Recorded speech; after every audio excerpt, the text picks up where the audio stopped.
The Harrier GR9 jump jet is loaded with weaponry for every mission. And Bolly's jet is carrying rockets and bombs weighing over 2,000 pounds. He's got 2 laser-guided paveway bombs that can wipe out whole compounds. He's also carrying 38 of the more versatile CRV-7 rockets, which travel 4 times faster than the speed of sound. The warheads can be released individually or all at once for a bigger impact. And if that wasn't enough, he's got 2 airburst bombs with the lethal radius the size of a football pitch. But the purpose of this mission is to take some photos. So under the fuselage is a stills camera.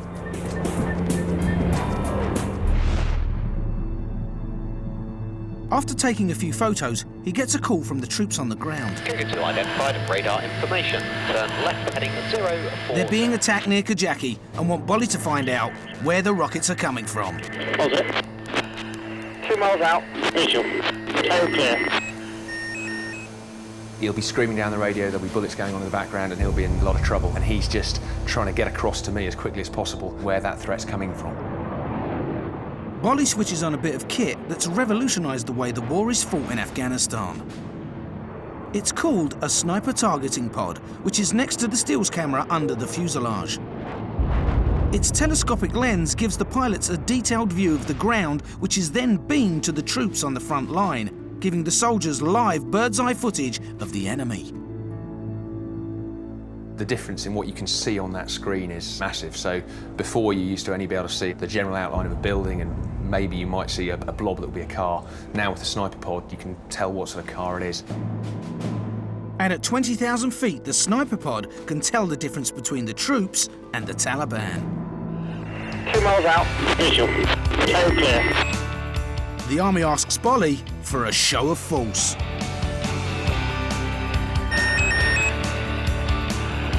Tail clear. My aim is to provide the maximum noise on the ground to scare the guys away. Tail clear.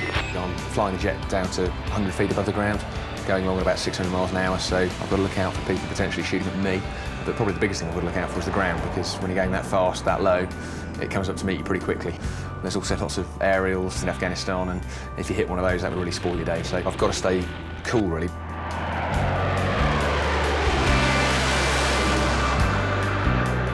At the sight of the jet, the Taliban make a run for it.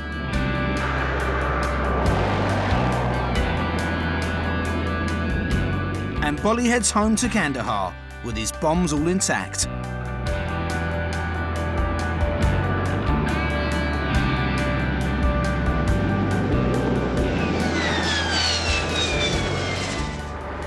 The idea of the game isn't to make holes in Afghanistan, because we're here to try and support our guys on the ground. People know that if they do start messing with them, there's an effect, something like this, on its way down to them if it's so wished.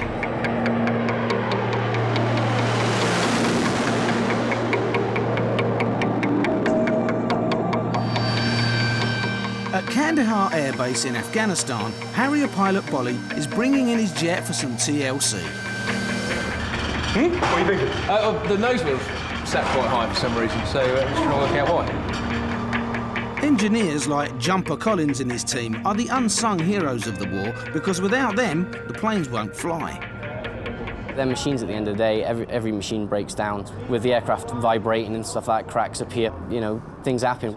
I worked in a car garage for 5 years before I did this job, and it's quite a bit different. The customers get a bit angrier if it isn't ready in time. Gave it a bit of a bounce on landing, so well, not a bounce, but still. The engineers have 8 Harriers to look after. If you lose an aircraft, go down to 7, there's a lot of pressure on you to get the aircraft up and running again, get back to 8. The other day, I think we dipped down to 6, and it was quite hectic. So this is kind of like the service centre in a garage, I suppose. You've got different desks depending on what job's going on. So you've got an armourer's desk, they're dealing with the bombs and the ejection seats. You've got the fairies desk, which is electricians, so they're dealing with all the wiggly amps inside the aeroplane. And you've got the mechanicals desk, or the city's desk as we call it, because they're basically dealing with the engine and the airframe. Jumpers found a serious fault with Bolly's jet. Just here on the aircraft is where the forward fuel tank is, and we'd noticed fuel coming out down through that hole there. To get to the fuel leak, the engineers have got their work cut out. The Harrier's built around one central turbofan Rolls-Royce Pegasus engine. A 9.5 metre wing weighing 2 tonnes bolts on top. The leak is at the front of the fuel tank underneath the engine, and that means there's only one way to get to it. It's a wing off, engine out to find what's gone wrong. It's Tuesday today, we want to get it flying really by Friday.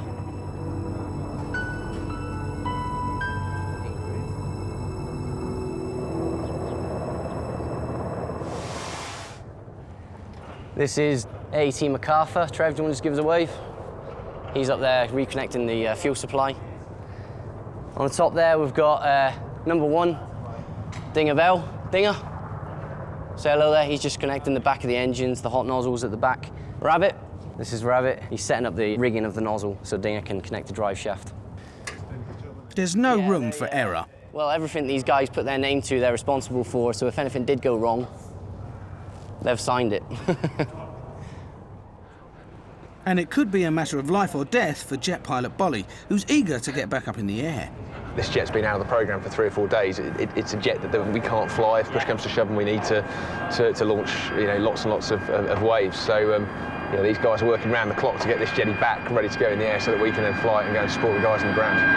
We're saying, why is the jet not ready? Why is the jet not ready? Well, it's because it takes a lot of time like this job is now, which Dinger has actually managed to do, so he's going to be pretty happy. Yeah, and it was that high coming It's out. just pissing everywhere. You just couldn't see it with the naked eye. I'll let you concentrate. There's so many bits and pieces of the aeroplane that I really don't know what it does. I can learn a bit by coming down here with the guys. So there's literally nothing I can do to help, is there? Right? Or is there? Is there any? Nope. Nope. The worst thing a pilot can do is come down and offer to help, but then completely cock it up. So there's lots of potentials for dropping screws down the engine, all sorts of things. So wherever I do come down, I've really got to try and make sure that I'm on my best behaviour and I don't make any mistakes. Dinger and Rabbit tether the jet to the ground with chains so they can test the engine without it flying off. It's just really hot out here. I mean, it's about 37 degrees today. This base plate, which we secure it onto, is boiling, been cooking in the sun all day, and now we're actually having to walk on it and work around it. And it's just really, really hot. Hopefully, it will pass its ground run first time. Before they start the engine, Dinger makes an important call. Sentries, are you in position? Over. We have to post sentries on the other side of this wall, right next to the minefield. It's in case there's a lot of traffic run across this road over here, and then the stones get fired across at that higher velocity. It can take windows out, even hit people. The runway's also near an ammo dump, so it's not just vehicles that can be hit by stray stones. Roger that. There you go. That's it. Stand by for ground run. Right-o.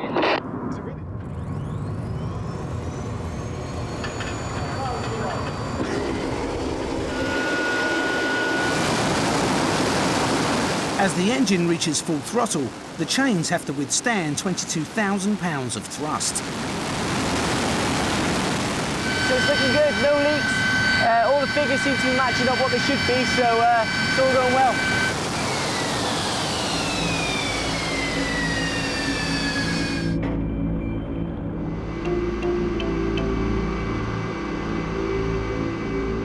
But the real test is how it performs in the sky.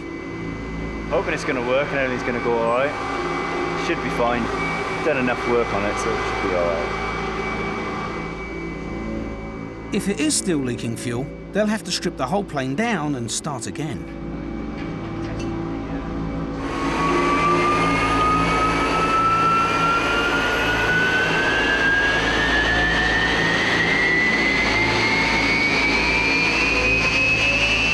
Bolly's planning to take the jet to 40,000 feet. Done all our checks. It's passed the flying colours on the ground run, so there's no reason why it should have a problem out there. Get up there! But it's not taking off. 4 days of work for nothing. Line message.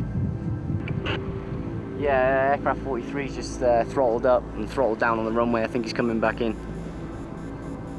But Jumper's just got the jitters. There's nothing wrong with the jet. No, he's just doing the slams over again, isn't he? Is he taxiing down to the end of the runway and then going to come back up the other way, is he? Yeah. Okay, roger that. Bolly goes for it. Come on, sir, take it.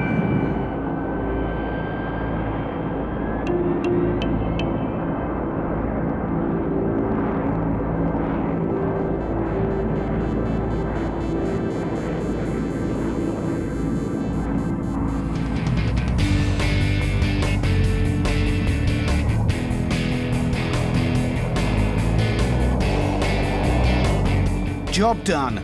Bolly's plane rejoins the squadron.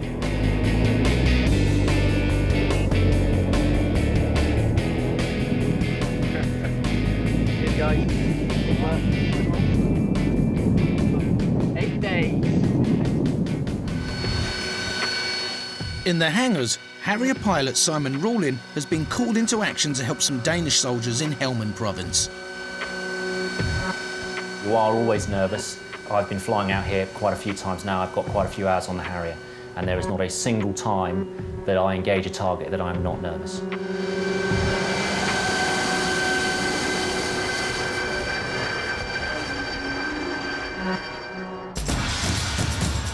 Simon's heading to a village 90 miles west of Kandahar. The Danes are coming under heavy enemy fire.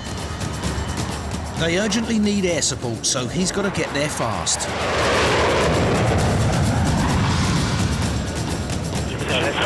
Rounds complete, that target should be very obvious now. I think 6-7 rounds left there.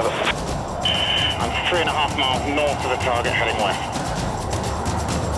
When people are getting shot at, you can hear the fear in their voice sometimes, and their voice goes up an octave, people start screaming down the radios, and that's the time when you need to be really, really careful, make sure you're all talking about the right target, but then crucially get the weapons down as quickly as possible. The consequences of getting it wrong are massive. Simon's using the sniper targeting pod that allows him to strike with deadly accuracy.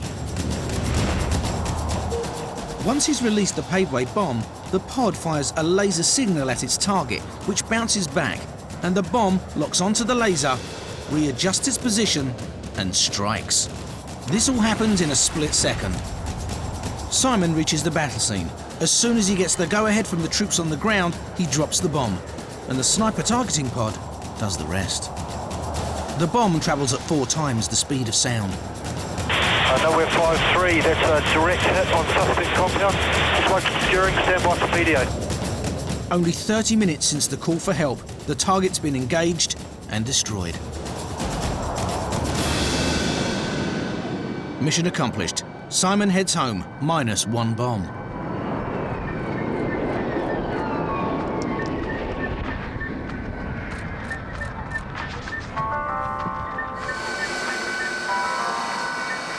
Rocks up on the scene, and they were taking a lot of fire from a compound, and so we ended up dropping on that compound, which apparently did the job, stopped the fire. I don't particularly enjoy blowing up compounds, to be honest with you. It's not really what we're about, but you know, I suppose ultimately at the end of the day, you know, we help the coalition troops stop the guys who are in trouble. So yeah, mixed emotions really. But Faze arrived with a replacement bomb. These laser-guided missiles cost £50,000 each. the guys obviously are now just going to reload the weapon on from the one that was dropped earlier on. So they're now reloading that. As you can see, they do it very quickly. And then this aeroplane will be ready to go again if required.